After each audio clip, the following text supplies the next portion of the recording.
A long time ago, in a galaxy far, far away, version 2.0 happened, and I'm pretty excited about it.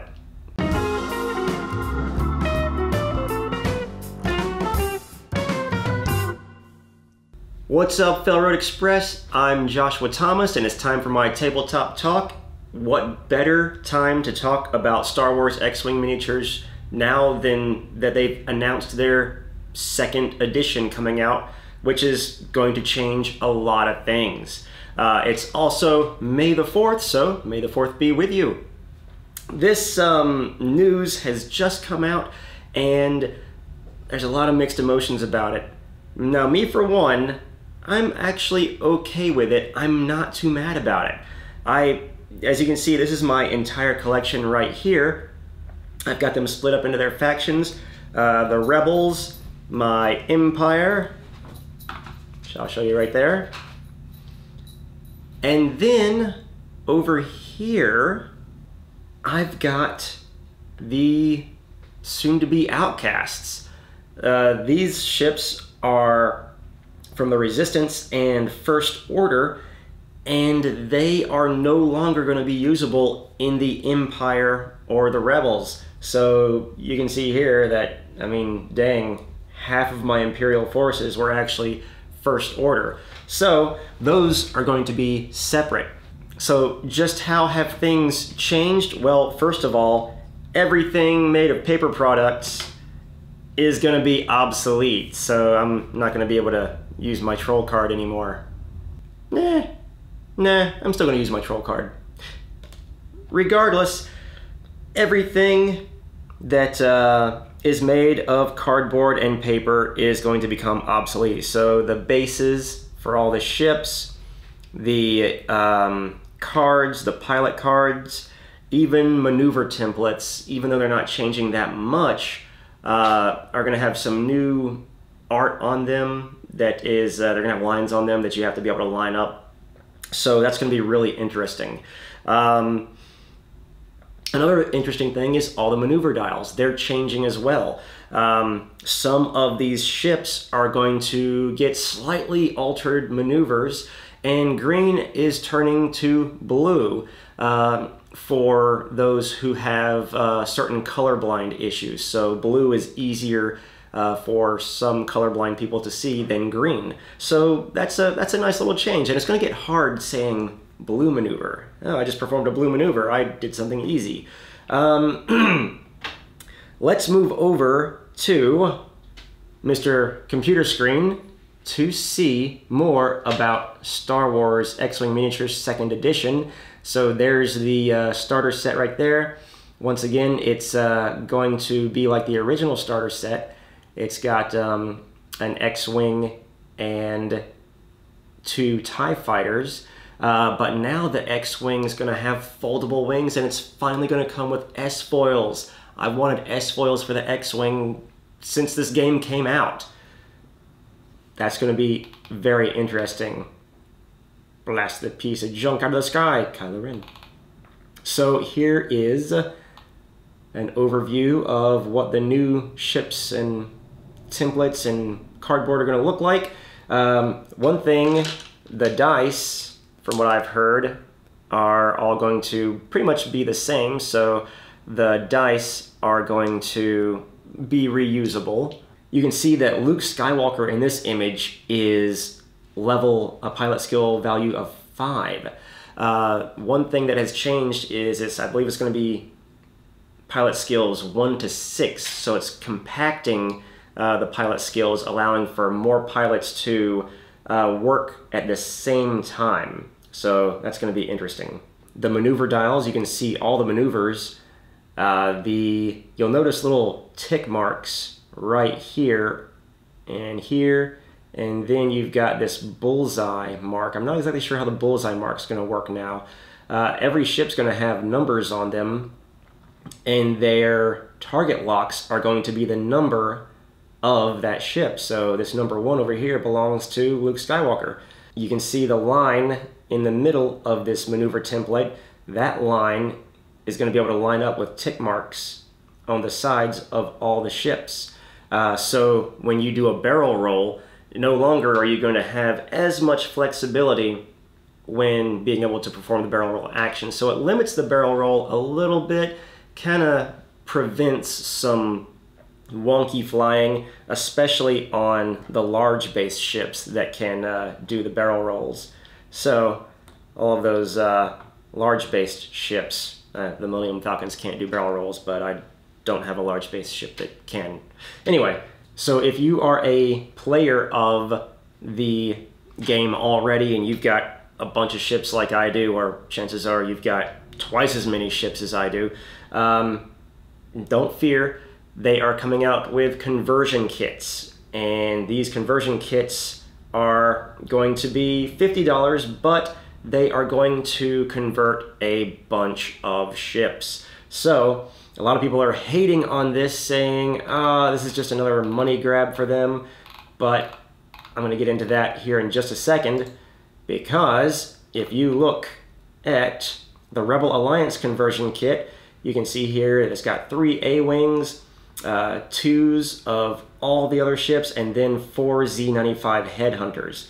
So there's going to be a lot of ships. In fact, I did the crunchy numbers here to find out that there are 37 ships convertible in the Rebel Alliance conversion kit alone. Let's see.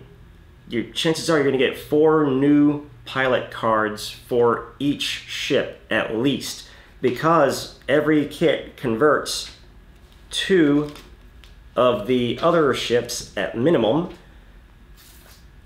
What that means is that, say you want to convert your Y-Wings, yeah, I know this one's a scum, but don't worry about it. In order to convert 2, you're going to have 2 of these base pieces, and they're always double-sided. So if you're going to be able to convert 2 ships, you're going to get 2 of these double-sided base plates, which means 2 pilots per ship, 4 pilots per type of ship, and that's going to add up to 74 pilots in the conversion kit at least. That's what I'm thinking. Now, you're also going to get 1 dial per ship converted, so that's another 37 dials that's going to come in the conversion kit for the Rebels. With this being $50, it seems like a steep price tag, but in actuality, you're paying $1.35 per ship to be converted. So for $1.35, you're getting new A-Wings and Zeds and B-Wings, and even your larger ships like the Ghost, yep, barreling in there. So you're going to get a lot of value with that $50, and it says in the article that there's going to be over 100 upgrade cards coming in the Rebels also. So you can bet that there's probably going to be roughly the same amount of cards for the Empire and Scum and Villainy. Now, when it comes to the First Order and the Resistance, those conversion kits are going to come a little bit later, and I'm wondering how much those are going to cost, because right now there aren't very many more ships than this. I mean, the Resistance literally has like another Millennium Falcon, yeah, it's not the right one, but and the Resistance Bomber, and so that's over half of the ships right there. So I'm very curious to see if new ships are going to come out in the next wave that the conversion kits come out in, and see what comes with that. But just to give you guys an idea of how much it would cost to replace all those ships with brand new second edition expansion packs, it would cost, I estimated, $685. And that's not including taxes or the Rebel Aces. So you can see that for 50 bucks, you're actually getting a lot. So now on to the stuff that's actually changing in the game itself. No longer is it just going to be the small and large bases. Now you're going to have medium bases that are in between these two sizes. So this U-wing is no longer going to appear like it's being swallowed by this large base. It's going to be on a medium base, and it starts in the Saw Gerrera upgrade pack that comes with an X-Wing and a U-Wing. It's going to come with 1.0 and 2.0 cards inside. So I can't wait to see that, and I'm definitely going to get that because I want to see this U-Wing actually win. Let's hope that happens. Another thing is people who are Force users in the game, like Luke Skywalker on Mr. Computer Screen over here, are going to get Force abilities. So he's got 2 Force charges right here that he's going to be able to use for different things. Force charges can be used to alter dice rolls whenever you don't have the proper tokens.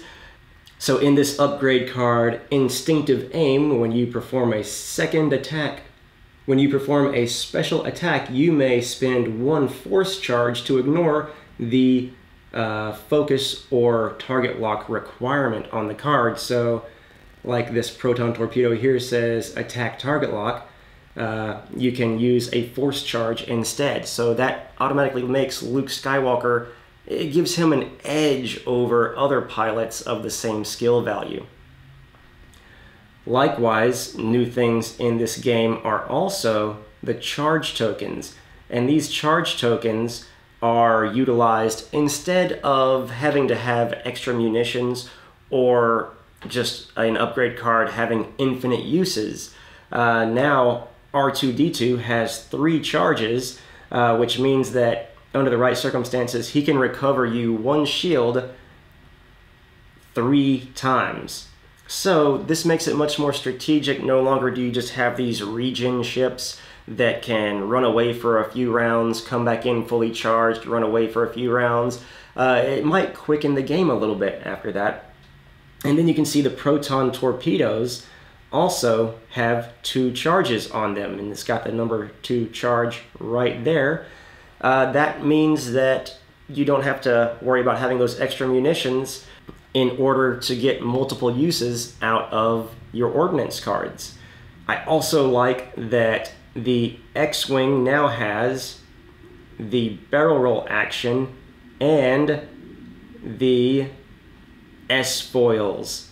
So the S-foils were being added in one of the new upgrades, one of the new expansion packs, the Saw Gerrera expansion pack, and now all X-Wings are going to be able to utilize that in 2nd edition. Also, to give you an idea, here are several of the pilots that are going to be available in the conversion kit, so you're going to get a bunch of your favorite pilots back. You might just get all of your favorite pilots back for the most part. You've got Ezra Bridger. You can see that he's got 1 Force charge as well. Wedge Antilles, Jake Farrell, his abilities have changed a little bit. Tien Num, Dutch Vander, all of their abilities have been altered slightly in some ways. You'll see that like the B-Wing here can focus and do a red barrel roll. So now some actions are going to become stress actions. This means that you're going to have to think a little bit more carefully when you want to use these actions, be a little bit more strategic about it, and this is going to lower the power of some ships. There's the X-Wing expansion right there. You can see the dial right there, how the arrows are now blue, and they've actually gotten a few more maneuvers, 1 maneuvers, and the Talon roll for the T-65 X-Wing. And I think the reason they did that was because, well, now the T-70 X-Wing is no longer going to fly alongside these other iconic ships. So they wanted to make sure that the T-65 could fly against these other ships. And also, I hate to say it, but this is kind of the fix for the T-65 that everyone was wanting. In order to fix the T-65, they had to redo the entire game in a 2.0 version. Also, you're going to find interesting that the Y-Wing and all turreted ships will now have to aim their turrets just like the Shadowcaster. this means that you're going to have to position your ship much more strategically and decide which way you're planning on shooting, because if you're being attacked from both sides, you're only going to get to choose one of them as a target. So this requires you to be much more strategic in that manner, and being able to rotate your turret is going to become an action on all ships. But also they're going to introduce some new cards like the Veteran Turret Gunner. After you perform a primary attack, you may perform a bonus, I guess that's turret attack symbol, I guess that's a new turret symbol, attack using a direction you did not already attack from this round. Okay, it's a bonus directional attack. But anyway, you'll also notice that there's no point values on any of these cards, and that the upgrade cards are now the same size as the pilot cards. This is because the whole game is now going to rely on a mobile app created by Fantasy Flight to adjust point values, and from what I've heard, it's going to be 200 point values now instead of 100 points. To give you an idea of what I mean, say the Y-Wing ends up being way too overpowered in the game, and the game makers didn't realize it. Well, now they're just going to fluctuate its point cost in the app in order to make it either more expensive so that you can use less of them, or to make it cheaper in case they accidentally made it too expensive and nobody's flying them. Likewise, upgrade cards can fluctuate too, depending on what ship they're equipped to, or whether they're accidentally overpowered or not. So these things, I guess, can no longer be nerfed, but they will fluctuate their point values based on how the fans think they should be. So, like it or not, you're gonna kind of be attached to your phone when it comes to doing this. And they said, well, do you have to use your phone? Technically, no. You can print off lists that you create using the app online, and each booster pack is going to come with suggested loadout cards that you can use. But the real answer is yes. Yes, you're going to have your mobile app with you each time you want to go to a competition. But in the long run, this mobile app should be of a major benefit. So that's it for Josh's tabletop talk on the X-Wing miniatures and the news of the release of version 2.0. And I hope you guys enjoyed this video. I, for one, think that this next version of X-Wing is going to help to improve the game and bring it back to its roots of being the better pilot as the player and being able to outmaneuver your opponent instead of just, well, I bought 4 of these expansion packs, so I got these cards, and now I'm better than you. Hope you enjoyed this video. Be sure and check out more of our stuff on Felred Express. Like and subscribe if you want to check out more and see our other pages on Facebook and Twitter. Thanks for watching. I'll catch you next time.